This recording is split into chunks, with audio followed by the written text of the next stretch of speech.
आंकड़ों का आलेखी निरूपण अध्याय 3 भूगोल प्रायोगिक। आपका इस कक्षा में हार्दिक स्वागत है। विद्यार्थियों, आपने देखा होगा कि आंकड़ों को व्यवस्थित करने के लिए हम उनका सारणीयन करते हैं, उनका व्यवस्थित प्रस्तुतिकरण करते हैं।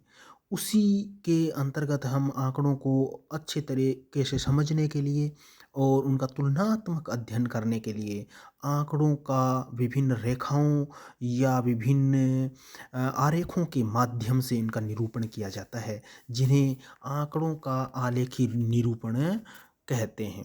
तो आज इस अध्याय में हम अध्ययन करेंगे आंकड़ों का आलेखी निरूपण। आप आंकड़ों के विभिन्न प्रकारों को दर्शाने वाले आलेख, आरेख और मानचित्र जो आप देख चुके हैं। तो यहाँ आप देखिए, जैसे महाराष्ट्र में नागपुर जिले का उच्चावच है और उसका ढाल है, जलवायु दशाएं, चट्टानों और खनिजों का वितरण है, मृदा है, जनसंख्या, उद्योग या सामान्य भूमि उपयोग या फसल पैटर्न को चित्रित करने के लिए हम उन आंकड़ों का जो है वो आलेखी निरूपण करते हैं। तो ये मानचित्र अनेक संबंधित आंकड़ों के एकत्रीकरण, संकलन और प्रक्रमण द्वारा तैयार किए जाते हैं। तो विभिन्न जो दृश्यांकन हम आंकड़ों के माध्यम से करते हैं, उन्हें ही हम आंकड़ों का आलेखी निरूपण करते हैं। तो ये जो अध्याय है, इसमें हम विभिन्न प्रकार के आलेख और आरेख मानचित्र बनाने की विधियों का वर्णन करेंगे। आंकड़ों का प्रदर्शन क्या है?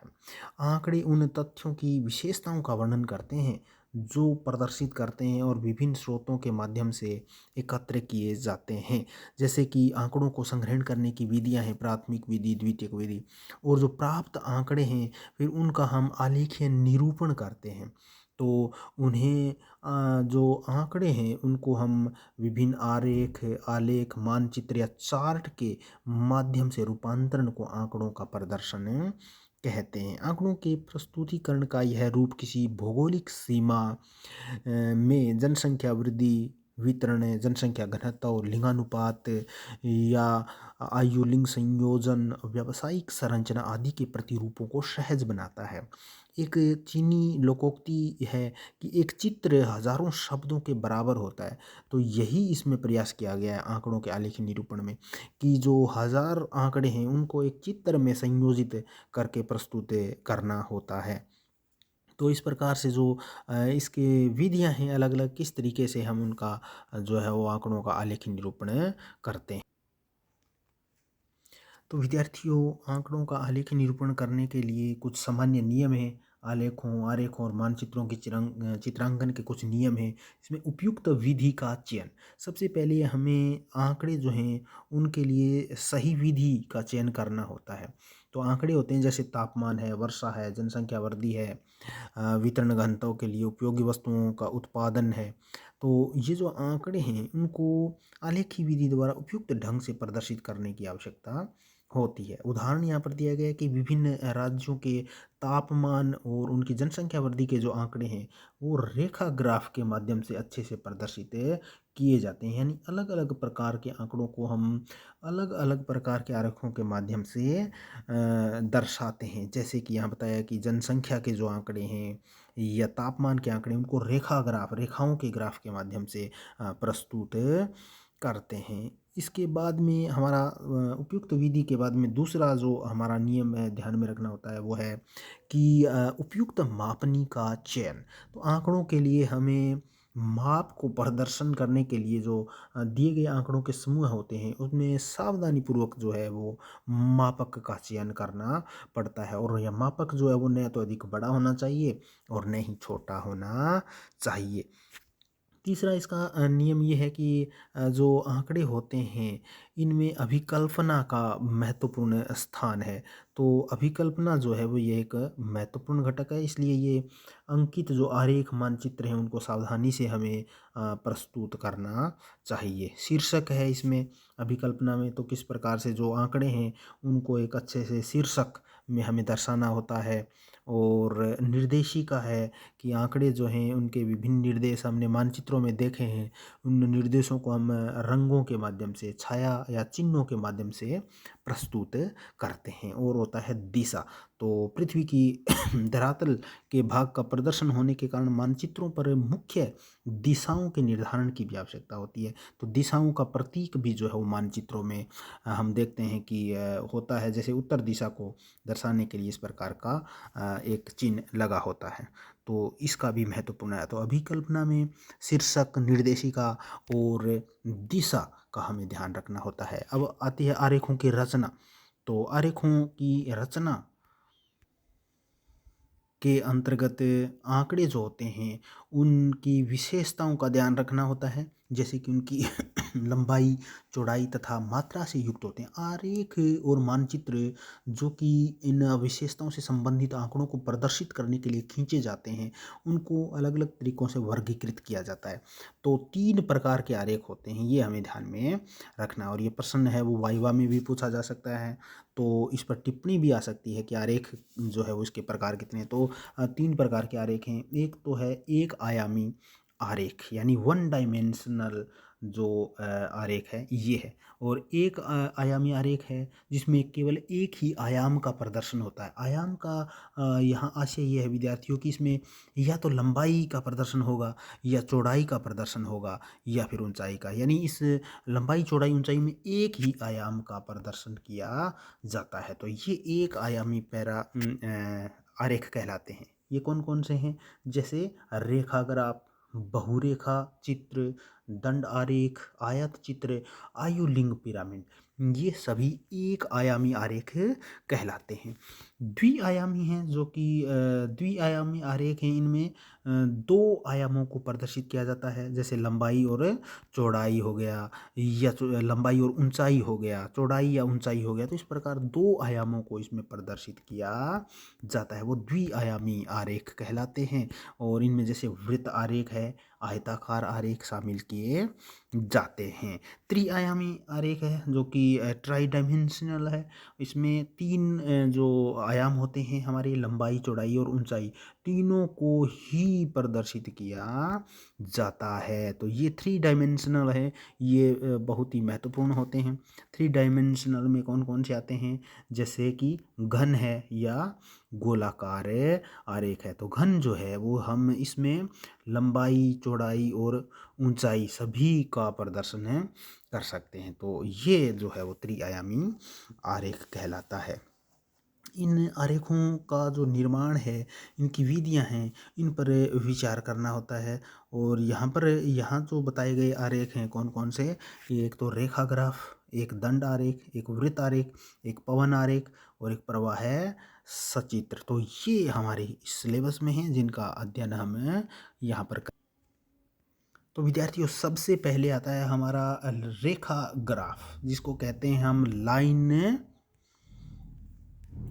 ग्राफ भी कहते हैं। रेखा तो रेखा ग्राफ है। रेखा ग्राफ में सामान्यतः तापमान, वर्षा, जनसंख्या वृद्धि, जन्म मृत्यु से संबंधित जो आंकड़े हैं उनको प्रदर्शित करने के लिए रेखाओं को खींचा जाता है, जो रेखा ग्राफ कहलाता है। रेखा ग्राफ की रचना यहाँ नीचे चित्र में दी गई है। तो यहाँ पर आप देखिए कि इस प्रकार से ये एक एक्स वाई है हमारे पास, ये एक्स है और ये वाई है, ठीक है। और इसमें जो हमारे आंकड़े होते हैं एक्स अक्ष और वाई अक्ष, इन पर हमें मात्राओं और आंकड़ों को रख करके अपना आरेख का निर्माण करते हैं। तो यहाँ आप देखिए विद्यार्थियों कि एक प्रश्न दिया गया है और भारत की जनसंख्या वृद्धि दर से संबंधित आंकड़े दिए गए हैं 1901 से 2011 के बीच में। और ये जनसंख्या वृद्धि दर है। तो यहाँ जब हम एक रेखा आरेख का निर्माण करते हैं तो यहाँ पर इस प्रकार से जो ये एक्सिस है इस पर हम वृद्धि दर जो है वो दर्शा देते हैं। और हमारा ये एक्स एक्सिस है, यहाँ पर हमने वर्ष दर्शा दिए, जैसे 1911, 21, 31, 41, 51, 61, 71, 81, 91, है ना। और यहाँ पर हमने वाई जो है इस पर वृद्धि दर को दर्शा दिया। और इस प्रकार फिर से हमने मिलान करके जो है वो ये एक रेखाएं खींच दी हैं अलग अलग वर्षों की वृद्धि दर। और इस प्रकार ये रेखा के माध्यम से जो आरेख तैयार होता है जिसको हम रेखा आरेख कहते हैं। तो विद्यार्थियों रेखा आरेख में भी कई प्रकार होते हैं। जैसे देखो वो एक सिंगल रेखा थी, एक होता है बहुरेखा आरेख जिसमें एक साथ कई प्रकार के आंकड़े हम दर्शा सकते हैं। यहाँ जो चित्र दिया गया है, यहाँ पर क्या है कि दिल्ली, हरियाणा और उत्तर प्रदेश, इसके जो लिंग अनुपात है वो दिया गया है 1961 से 2011 तक। तो अलग अलग देखिए 1961, 71, 81, 91, 2001 और 2011। तो तीनों स्टेट्स का जो है वो अलग अलग यहाँ रेखाएं हैं वो खींची गई हैं, और इस प्रकार यह बहु रेखा आरेख है, इसका निर्माण किया गया है। इस प्रकार के क्वेश्चन भी जो है वो प्रश्न पत्र में आ सकते हैं कि इस प्रकार से हमें एक सारणी दे दी जाएगी और कि इसके माध्यम से आप एक बहु रेखा आरेख का निर्माण कीजिए। तो इस प्रकार से आप जो एक्स एक्सिस है उस पर वर्ष ले लीजिए जो कि कॉमन है सभी में, और उसके बाद में जो आपका वाई आरेख है इस पर जो अलग अलग यहाँ पर लिंगानुपात दिया गया है तो वो आप अधिकतम और न्यूनतम पहले निर्धारित की कर लीजिए कि जैसे सबसे कम इसमें कौन सा आंकड़ा है और सबसे अधिक इसमें कौन सा आंकड़ा है, और उसके आधार पर फिर आप एक यहाँ पर इस वाई एक्सेस पर लिंगानुपात ले लीजिए और फिर विभिन्न रेखाओं का निर्माण हो जाएगा। तो ये हमारा बहु आरेख है, इसका निर्माण होगा। अब आइए हम देखते हैं दूसरा आरेख है जिसको हम कहते हैं दंड आरेख। दंड आरेख है, इसमें बराबर चौड़ाई के कॉलम रखे जाते हैं, अलग अलग जो कॉलम होते हैं, और उन कॉलम के आधार पर जो है वो हम जिस आरेख का निर्माण करते हैं जिनको हम दंड आरेख के नाम से भी जानते हैं। तो दंड आरेख है, इसमें क्या है कि कुछ नियम है। जैसे एक तो कि सभी जो दंड होते हैं उनकी स्तंभों की चौड़ाई बराबर होनी चाहिए। यानी यहाँ जो अब आप देख रहे हैं ये पिलर्स, तो इनकी जो चौड़ाई है वो बराबर है, लंबाई अलग अलग होगी लेकिन चौड़ाई जो है वो क्या होनी चाहिए, बराबर होनी चाहिए। सभी दंड बराबर अंतराल पर स्थापित होने चाहिए, यानी एक ठीक उनमें अंतराल होना चाहिए। और दंडों को एक दूसरे से आकर्षक बनाने के लिए हम इनको अलग अलग कलर से भी कर सकते हैं। तो ये हमें यहाँ पर ध्यान रखना चाहिए। एक साधारण दंड आरेख की अगर यहाँ पर हम बात करें तो साधारण दंड आरेख की रचना है, इसको हम यहाँ पर एक सारणी में भी दिया गया है कि जो तिरुवनंतपुरम है उसकी मासिक औसत वर्षा का वर्णन दिया गया है, अलग अलग महीने हैं। तो यहाँ पर हमने जो है वो अलग अलग महीने लिख लिए और यहाँ पर वर्षा सेंटीमीटर में लिख ली, और इस आधार पर फिर अलग अलग दंड आरेखों का निर्माण हो गया। जनवरी है, फरवरी है और मार्च अप्रैल है, ये अलग अलग दंडों का निर्माण हमें कर देंगे। जैसे यहाँ पर दिया गया कि जनवरी में 2.3 है, तो देखिए 0 और 5 के बीच में आ गया है ये। और इसी प्रकार अगर हम जून में देखें तो 35.6 है, तो 35.6 तो ये देखिए 35 से थोड़ा सा ऊपर यहाँ आ गया ये। तो इस प्रकार अलग अलग ऊंचाई के इस दंडों का निर्माण होगा जिसे दंडारेख कहते हैं, लेकिन इनकी चौड़ाई जो है वो एक समान रहती है और इनके बीच की दूरी जो है वो भी समान रहती है। तो ये दंडारेख में हमें ध्यान रखना होता है। अब विद्यार्थियों जैसे रेखा आरेख है उसमें बहुरेखा आरेख था, उसी प्रकार दंड आरेख में भी मिश्रित दंड आरेख है। मिश्रित दंड आरेख का मतलब क्या होता है कि जिसमें विभिन्न घटक होते हैं जो उनको इसमें दर्शाया जाता है। तो यहाँ पर देखिए कि बिजली का उत्पादन भारत में दिया गया है कि भारत में बिजली का कुल उत्पादन बिलियन किलोवाट में है। तो ये अलग अलग वर्षों में जैसे 2008-9, 2009-10 और 2010-11 में अलग अलग जो बिजली का उत्पादन दिखाया गया है। और फिर कौन कौन से प्रकार की बिजली है, जैसे तापीय ऊर्जा है, जलीय ऊर्जा है, नाभिकीय ऊर्जा है और कुल ऊर्जा है। तो इस प्रकार एक मिश्रित दंड आरेख का निर्माण है वो इसके माध्यम से किया जाएगा। तो यहाँ चित्र में आप देखिए कि मिश्रित दंड आरेख जो है वो दिए गए हैं कि ये देखिए एक साथ तीन तीन जो है वो दंड यहाँ पर दिए गए हैं। तो तीनों यहाँ पर दर्शाते हैं बिजली के अलग अलग उत्पादन को। तो यहाँ पर तीन प्रकार के यहाँ पर तथ्य लिए गए हैं। तो इस चित्र में आप देखिए कि एक ही दंड यहाँ पर हमारे सामने है। ये एक दंड है लेकिन इसमें अलग अलग कॉलम बना दिए, एक ही दंड में हमने अलग अलग कॉलम में बना दिए। तो ये 3 कॉलम बना दिए, तो अलग अलग जो है वो आंकड़ों को ये प्रदर्शित करता है। यहाँ देखिए, तो इस प्रकार ये जो है वो मिश्रित दंड आरेख को प्रदर्शित करता है। आइए अब हम चलते हैं वृत्त आरेख में। तो वृत्त आरेख क्या होता है? वृत्त आरेख है, जैसे हमें पता है, जिसको हम पाई आरेख भी कहते हैं। तो वृत्त आरेख आंकड़ों के प्रस्तुतिकरण की दूसरी आलेखी विधि है और यह द्विविमीय आरेख माना जाता है। तो इसमें क्या होता है कि वृत्त के जो कोण होते हैं उनको अनुकूल अंशों में विभाजित करके आंकड़ों के उपसमूह को प्रदर्शित करते हैं, इसलिए इसे विभाजित वृत्त आरेख भी कहते हैं। इसका एक सूत्र हमें याद रखना होता है, वो बहुत ज़रूरी है। तो क्या होता है इसका सूत्र कि एक्स का प्रतिशत इंटू 360/100, ये सूत्र अगर हमें याद होगा तो हम इस आधार पर विभिन्न प्रकार के आंकड़ों की सहायता से वृत्त आरेख का निर्माण कर सकते हैं। तो विद्यार्थियों, यहाँ देखिए आप, इसमें एक प्रश्न आया हुआ है कि 2010 और 11 के जो आंकड़े हैं, इसमें प्रदेशों को भारत का निर्यात दिखाया गया है अलग अलग महाद्वीपों में। तो यूरोप में कितना है, अफ्रीका, अमेरिका, एशिया और अन्य देशों में अलग अलग ये निर्यात के आंकड़े यहाँ पर दिए गए हैं और इनका हमें पाई आरेख का निर्माण करना है। तो सबसे पहले देखो, हमें इस प्रकार से गणना करनी होगी इसकी। तो गणना करने के लिए हमारे पास परसेंटेज के आंकड़े तो उपलब्ध हैं, जैसे 20.2, 6.5 अलग अलग हैं। जैसे यूरोप का 20.2 है, अफ्रीका का 6.4, अमेरिका का 14.8, एशिया का 56.2 और अन्य 2.3। लेकिन यहाँ पर अब गणना करने के लिए हम उस सूत्र का प्रयोग करेंगे। तो देखिए, जो परसेंटेज है 20.2, फिर गुणा 3.6 और फिर क्या है, ये आ गया 72.72, यानी कुल मिलाकर इसका जो अंश होगा ये होगा 73 डिग्री, यानी ये जो कोण बनेगा ये 73 डिग्री का बनेगा। तो इस प्रकार सभी महाद्वीपों की हम इस तरह से गणना कर लेंगे। फिर क्या करेंगे, खींचे जाने वाले वृत्त के लिए एक उपयुक्त त्रिज्या का चयन हमें करेंगे और आंकड़ा समूह के लिए 3.4 से 5 सेमी की त्रिज्या को चुना जा सकता है।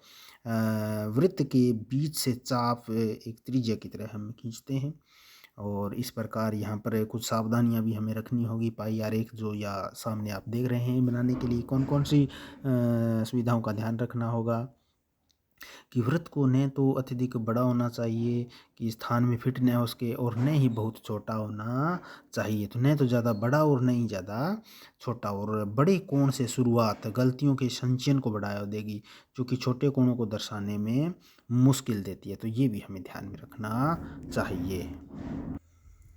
तो विद्यार्थियों, जो पाई आरेख है वो बहुत ही महत्वपूर्ण आरेख माना जाता है और परीक्षाओं में अक्सर पूछा जाता है। इसके बाद में अब हम आते हैं प्रवाह सचित्र आरेख। प्रवाह सचित्र आरेख और मानचित्र का मिश्रण इसे उत्पत्ति और उद्देश्यों के स्थान के बीच वस्तुओं या लोगों के प्रवाह को दिखाने के लिए किया जाता है। प्रवाह सचित्र जो आरेख है उसको हम गतिक मानचित्र के नाम से भी जानते हैं। ये हमें ध्यान रखना है कि यह यातायात जो मानचित्र है यात्रियों वाहनों की संख्या को प्रदर्शित करता है। प्रवाह सचित्र का सबसे अच्छा उदाहरण ये है कि जो सचित्र समानुपाती चौड़ाई की रेखाओं में बनाया जाता है। बहुत सारी जो सरकारी शाखाएं हैं विभिन्न मार्गों पर यातायात के साधनों को दर्शाने, उनका घनत्व आदि दर्शाने के लिए यातायात सचित्र आरेख का निर्माण करते हैं। तो ये दो प्रकार से है कि एक तो वाहनों की गति की दिशानुसार वाहनों की संख्या और आवृत्ति, दूसरा यात्रियों की संख्या अथवा परिवहन किए गए सामान की मात्रा को इसमें ध्यान में रखा जाता है। तो इसके लिए क्या है, कुछ आवश्यकताएं होती हैं। एक तो कि स्टेशनों को जोड़ते हुए वांछित यातायात मार्गों को दर्शाने के लिए एक मार्ग मानचित्र बनाया जाता है। वस्तुओं और सेवाओं की संख्या को उनके उत्पत्ति बिंदु और गतियों की दिशा सहित प्रवाह से संबंधित आंकड़े, एक मापनी का चुनाव जिसके द्वारा यात्रियों और वस्तुओं की जो मात्रा है अथवा वाहनों की संख्या से संबंधित आंकड़ों को प्रस्तुत किया जाता है। तो यहाँ पर एक उदाहरण भी दिया गया है कि दिल्ली और उससे जुड़े हुए जो मार्ग हैं उन पर रेलगाड़ियों की संख्या के बारे में बताया गया है। तो यहाँ पर 16 प्रकार के जो रेल मार्ग हैं वो यहाँ पर बताए गए हमें, और रेलगाड़ियों की संख्या जो है वो दी गई है जो 50 से शुरू होकर के 12 तक आती है। और इससे हम एक यातायात जो प्रवाह है सचित्र है उसका निर्माण करते हैं।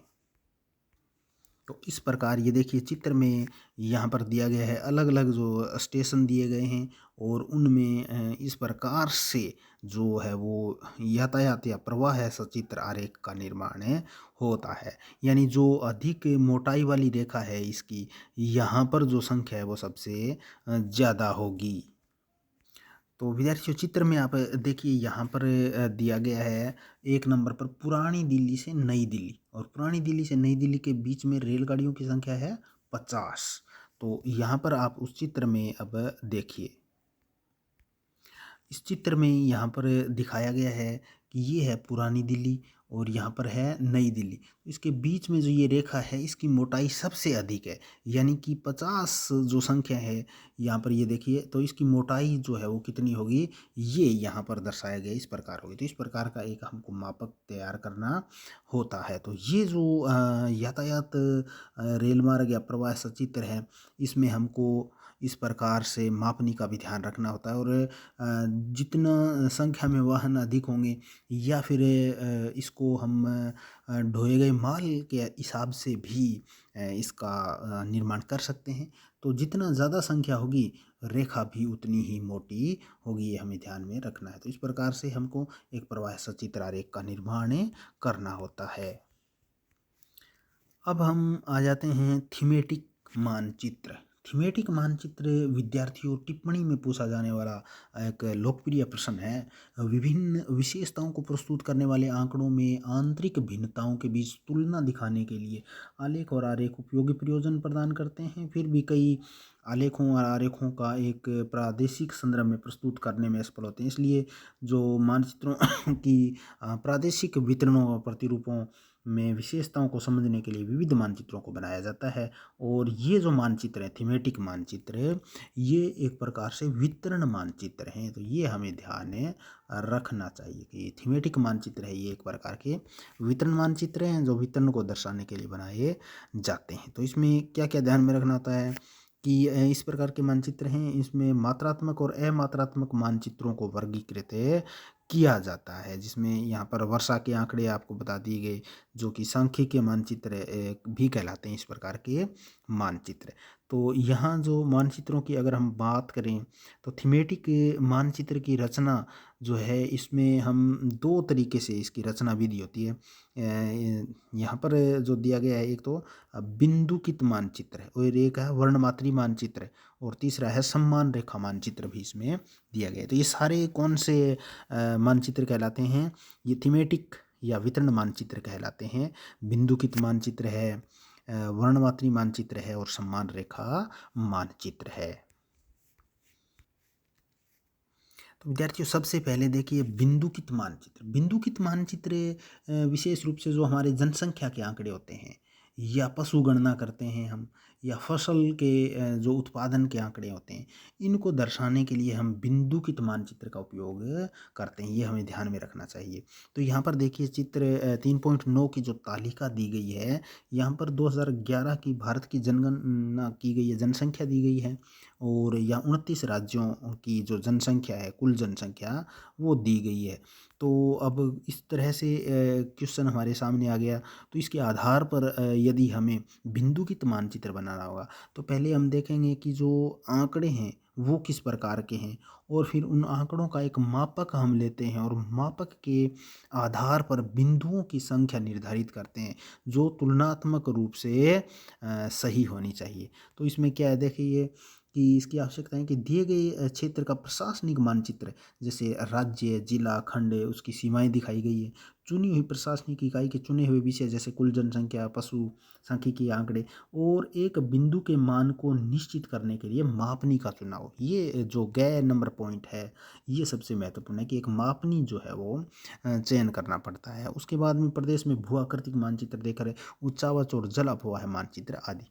तो ये ध्यान है। दूसरा हमें ये ध्यान में रखना चाहिए, इसकी दो बड़ी सावधानियां हैं। एक तो जो प्रशासनिक इकाइयों की सीमाओं को सीमांकित करने वाली रेखाएं अत्यधिक घनी व मोटी न हो, यानी वो सही तरीके से विभाजित करती हुई हमको दिख जाए। और दूसरा है कि प्रत्येक बिंदु जो होता है बिंदुकित विधि में उसका आकार समान होना चाहिए। ऐसे नहीं है कि एक बिंदु है वो बड़ा बना दिया और एक बिंदु है वो छोटा बना दिया। सभी बिंदुओं का आकार जो है वो एक जैसा होना चाहिए, तो ये ध्यान में रखना होता है। तो इस प्रकार से देखिए इस मानचित्र में यहाँ पर भारत के मानचित्र में जनसंख्या जो है उसके आंकड़ों को बिंदु विधि से दिखाया गया है। ये देखिए dot dot dot dot dot यहाँ पर लगे हुए हैं। तो ये सभी जो डॉट हैं इस के अंदर ये बिंदु का यहाँ पर आकार पहले निर्धारित कर लिया गया है कि एक बिंदु बराबर कितने व्यक्ति हैं, इकाई, दहाई, सैकड़ा, हजार, 10,000, लाख, 2 लाख व्यक्ति। यानी एक बिंदु का मतलब है 2 लाख व्यक्ति। जो जैसे राजस्थान की अगर हम नक्शे में देखें कि राजस्थान की जनसंख्या है वो कितनी है, 6 करोड़ है। तो अगर इन बिंदुओं को गिनेंगे तो गिनने के आधार पर यह संख्या है वो उतनी ही होगी। तो इस प्रकार बिंदुओं का जो निर्धारण है और उनका आकार है वो यहाँ पर हमें साफ साफ दिखाई दे रहा है। और हम इससे तुलना भी कर सकते हैं। जैसे देखो गहरा काला जो क्षेत्र दिखाई दे रहा है, इसका मतलब यहाँ बिंदु बहुत ज़्यादा सघन है, तो यहाँ जनसंख्या घनत्व बहुत अधिक है। तो ये दिल्ली का क्षेत्र हमें दिखाई दे रहा है। इस प्रकार ये हमारा उत्तर भारत का विशाल मैदान है। तो ये देखिए यहाँ पर जनसंख्या सबसे अधिक सघन है और सबसे अधिक जनसंख्या पाई जाती है। तो इस प्रकार यहाँ पर हमको बिंदु विधि से इस प्रकार से तुलना करने में बड़ी आसानी होती है। और इधर देखिए दक्षिण भारत में अगर जाएँ तो केरल के इस क्षेत्र में थोड़ा हमें जनसंख्या का घनत्व अधिक दिखाई दे रहा है। तो ये जो हमें पैटर्न है वो इससे तुलना करने में भी आसानी होती है और आंकड़ों को समझने में भी हमें आसानी रहती है। तो विद्यार्थियों बिंदु मानचित्र के बाद हम आ जाते हैं वर्णमात्री मानचित्र में। वर्णमात्री मानचित्र है, इसमें जो घनत्व है, जनसंख्या घनत्व, साक्षरता, वृद्धि दर, लिंग अनुपात आदि को प्रदर्शित किया जाता है। विभिन्न प्रशासकीय इकाइयों को दर्शाने वाले क्षेत्रों का एक मानचित्र प्रशासकीय इकाइयों के अनुसार अनुकूल सांख्यिकी आंकड़ा है। तो इसके अनुसरण करने के कदम एक तो आंकड़ों को चढ़ते या उतरते क्रम में व्यवस्थित करना होता है। फिर इनको अति उच्च, मध्यम, निम्न, इन श्रेणियों में 5 जो श्रेणियाँ इनमें वर्गीकृत करना होता है। उसके बाद श्रेणियों के बीच के अंतराल जो होते हैं उनमें अधिकतम मान, न्यूनतम मान, इनका ध्यान रखना होता है। फिर प्रतिरूप, छायाओं और रंगों का उपयोग चुनी हुई श्रेणियों के चढ़ते और उतरते क्रम को दर्शाने के लिए किया जाता है। तो आंकड़ों को चढ़ते व्यवस्थित क्रम में यहाँ पर दिखाया गया है। तो सारणी देखिए, अब भारत की साक्षरता के जो आंकड़े दिए गए हैं इसमें यहाँ पर हम देखते हैं कि भारत की साक्षरता है 2001 की। तो 2001 की साक्षरता है और इस साक्षरता में साक्षरता दर यहाँ पर दिखाई दी है और यहाँ पर राज्यों के नाम दिखाई दिए गए हैं। तो ये तो भारत में साक्षरता का वास्तविक आंकड़ा है और ये है चढ़ते क्रम में है। ठीक है, ये चढ़ते क्रम में है और ये वास्तविक आंकड़ा है। तो इस आधार पर हम जो है वो इसको तैयार कर सकते हैं। और अब इसमें आ जाते हैं हम सम्मान रेखा मानचित्र में। तो सम्मान रेखा मानचित्र है जो कि सम्मान इसको हम आइसोफ्लैथ भी कहते हैं। ये ध्यान में रखिए, आइसोफ्लैथ है जिसमें आइसो का मतलब होता है बराबर और फ्लैथ का मतलब होता है रेखाएं। तो इस प्रकार सम्मान रेखाएं होती हैं और सम्मान रेखा मानचित्र सबसे ज़्यादा पूछा जाने वाला क्वेश्चन भी है।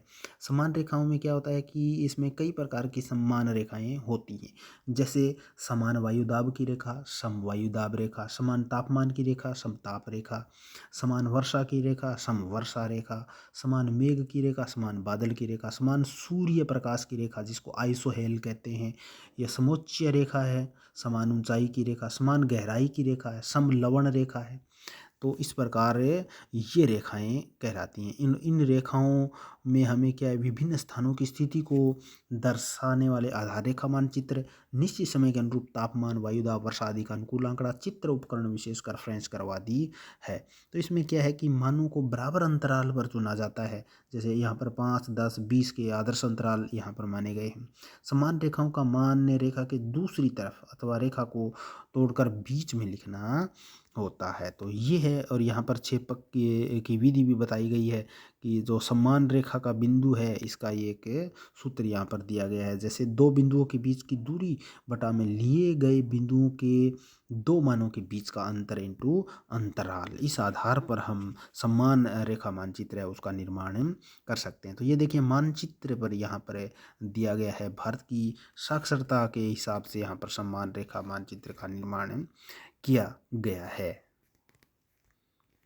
तो इस चित्र में हमें सम्मान रेखा मानचित्र है उसका निर्माण है स्पष्ट दिखाई दे रहा है कि अलग अलग रेखाएं जो हैं यहाँ पर है खींची गई हैं और समान मान वाली रेखाएं हैं ये, इसलिए इसको सम्मान रेखा मानचित्र कहा गया है। तो विद्यार्थियों, आज के इस अध्याय में इतना ही। अच्छे से इसे याद करिए। धन्यवाद। जय हिंद।